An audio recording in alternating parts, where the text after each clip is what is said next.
Au nom du Père, et du Fils, et du Saint-Esprit. Amen. Bien-aimés frères et sœurs en Christ, commençons cette journée en nous nourrissant de la parole vivante de Dieu, une lumière pour notre chemin, une force pour notre esprit et une source d'inspiration pour toutes nos actions. Évangile de Jésus-Christ selon saint Marc au chapitre 1, des versets 29 à 39. En quittant la synagogue, Jésus, accompagné de Jacques et de Jean, alla chez Simon et André. Or, la belle-mère de Simon était au lit avec de la fièvre. Sans plus attendre, on parle à Jésus de la malade. Jésus s'approcha d'elle, la prit par la main, et il la fit lever. La fièvre la quitta, et elle les servait. Le soir venu, après le coucher du soleil, on lui amenait tous les malades, et ceux qui étaient possédés par des esprits mauvais. La ville entière se pressait à la porte. Il guérit toutes sortes de malades. Il chassa beaucoup d'esprits mauvais, et il les empêchait de parler, parce qu'ils savaient, eux, qui il était. Le lendemain, bien avant l'aube, Jésus se leva. Il sortit et alla dans un endroit désert, et là, il priait. Simon et ses compagnons se mirent à sa recherche. Quand ils l'ont trouvé, ils lui disent « Tout le monde te cherche ». Mais Jésus leur répond « Partons ailleurs, dans les villages voisins, afin que là aussi je proclame la bonne nouvelle, car c'est pour cela que je suis sorti. » Il parcourut donc toute la Galilée, proclamant la bonne nouvelle dans leurs synagogues et chassant les esprits mauvais. Parole du Seigneur. Aujourd'hui, nous voyons clairement comment Jésus divisait ses journées. D'un côté, il se consacrait à la prière, et de l'autre, à sa mission de prédication par la parole et par les actes, la contemplation et l'action, prière et travail, être avec Dieu et être avec les hommes. Dans sa vie, il nous montre un modèle parfait d'équilibre entre ces deux dimensions essentielles de l'existence humaine, l'intimité avec Dieu et le service aux autres. Jésus, en homme parfait, savait que sa mission ne se limitait pas simplement à guérir les malades, prêcher et enseigner, mais qu'elle passait aussi par une relation intime avec son Père. Chaque acte, chaque parole, chaque guérison, chaque prière, tout cela s'entrelace pour former un tout cohérent qui nous révèle la véritable nature de la vie chrétienne. En effet, nous voyons Jésus qui se donne corps et âme à sa tâche de Messie et de Sauveur. Il guérit les malades, comme la belle-mère de Pierre et beaucoup d'autres. Il console ceux qui sont tristes. Il expulse des démons. Il prêche.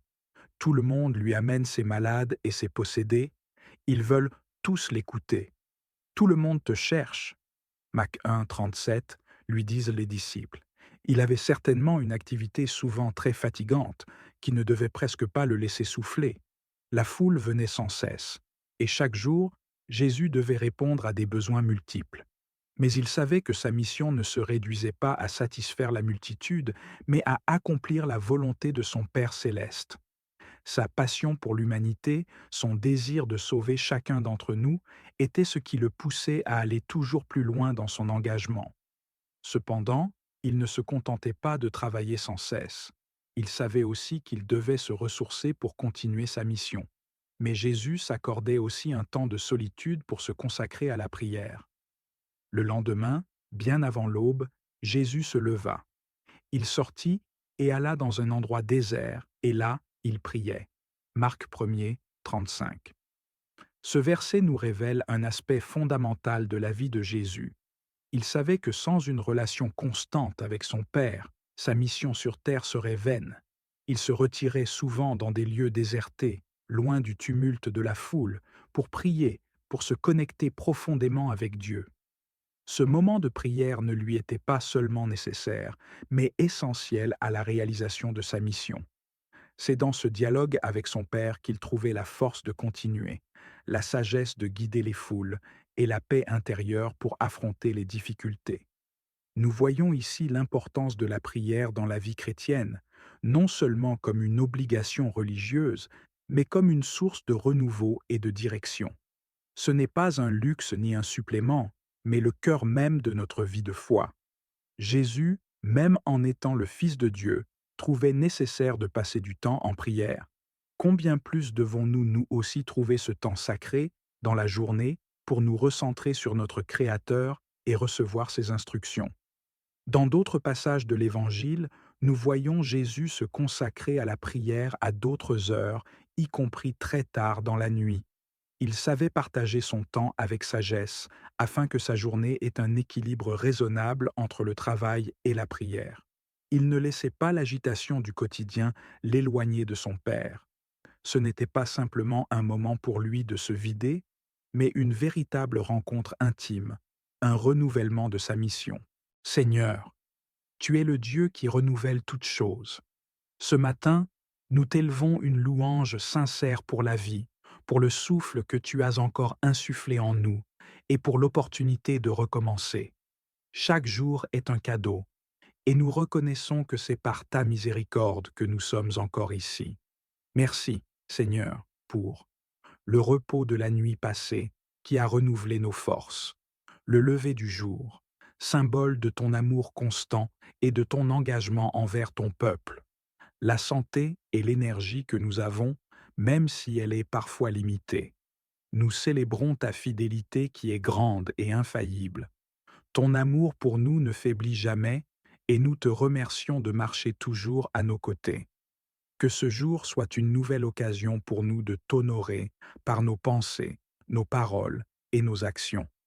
Seigneur, sois glorifié dans tout ce que nous faisons aujourd'hui. Père céleste, en ce matin, nous venons humblement déposer nos projets entre tes mains. Nous savons que chaque pensée, chaque idée, chaque plan doit être guidé par toi pour porter du fruit. Nous te confions tout ce que nous avons prévu d'accomplir aujourd'hui et cette semaine, que ce soit au travail, à la maison ou dans nos engagements personnels. Nous te confions, Seigneur, nos projets, que nos choix et nos décisions soient en accord avec ta volonté, que nous puissions voir clairement les opportunités que tu places devant nous, que nous restions fidèles et honnêtes dans tout ce que nous faisons, même dans les petites choses. Seigneur, fais de nous des intendants de ton amour et de ta sagesse dans nos projets. Si nos plans ne sont pas alignés avec ton dessein divin, redirige-nous. Si nous faisons face à des obstacles, donne-nous la patience et le discernement pour persévérer.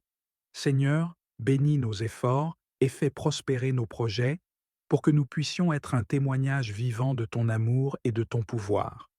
Seigneur Tout-Puissant, nous savons que notre vie ne trouve son vrai sens qu'en toi. En ce matin, nous demandons la force nécessaire pour travailler avec diligence, persévérance et foi. Aide-nous à orienter chaque action, chaque effort, vers un but plus élevé, celui de te plaire et de glorifier ton nom.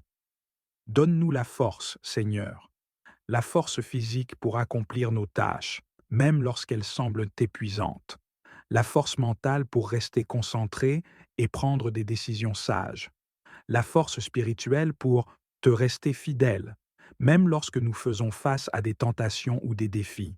Seigneur, apprends-nous à garder nos pensées fixées sur toi tout au long de la journée. Aide-nous à être des témoins de ta lumière dans tout ce que nous faisons, en servant avec amour, patience et humilité.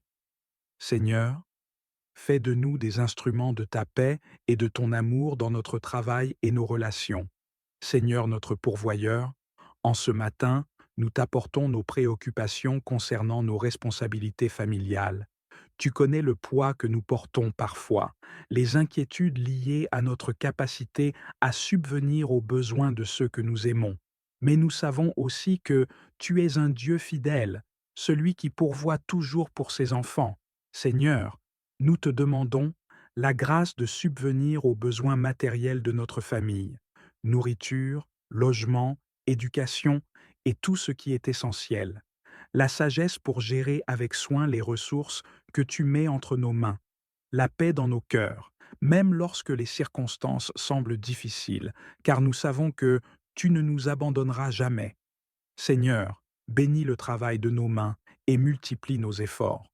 Aide-nous à voir les opportunités que tu as préparées pour nous et donne-nous le courage de les saisir. Que nous puissions toujours faire passer les besoins de notre famille avant nos propres désirs égoïstes, et que nous soyons des exemples de ton amour pour eux.